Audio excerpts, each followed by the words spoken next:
Diet എടുക്കുന്നവരൊക്കെ ഒഴിവാക്കാൻ ആദ്യം മനസ്സിൽ കരുതുന്ന ഭക്ഷണ സാധനം ഉറപ്പായും വൈറ്റ് റൈസ് ആയിരിക്കും.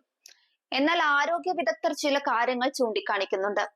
കൃത്യമായ രീതിയിലും അളവിലും കഴിച്ചാൽ നമ്മുടെ ദഹന വ്യവസ്ഥയിൽ കാര്യമായ പ്രശ്നങ്ങളൊന്നും വൈറ്റ് റൈസ് ഉണ്ടാക്കില്ലെന്നാണ് അവർ പറയുന്നത്. വൈറ്റ് റൈസ് കഴിക്കുന്നതിനെ കുറിച്ച് ചില തെറ്റിദ്ധാരണകൾ നമുക്കിടയിലുണ്ടെന്നും എന്നാൽ ശരിയായ കാര്യങ്ങൾ ഭക്ഷണ കാര്യത്തിൽ മനസ്സിലാക്കണമെന്നുമാണ് ആരോഗ്യ വിദഗ്ധർ പറയുന്നത്.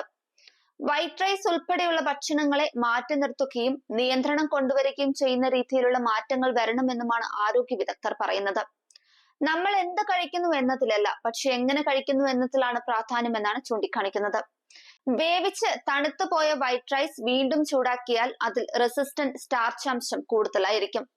അതായത് ഈ അന്നജം അഥവാ സ്റ്റാർച്ച് ചെറുകുടലിലെ ദഹനത്തെ നിയന്ത്രിക്കുകയും വൻകുടലിലെത്തി വയറ്റിലെ ബാക്ടീരിയകളാൽ ഫെർമെന്റ് ചെയ്യപ്പെടുകയും ചെയ്യും. ഇത് കുടലിന് നല്ലതാണ്. ഇത് ഡയറ്ററി ഫൈബറായാണ് പ്രവർത്തിക്കുക. അതുകൊണ്ട് തന്നെ ബാക്കി വരുന്ന ചോറാണ് ദഹനത്തിന് മികച്ചത്.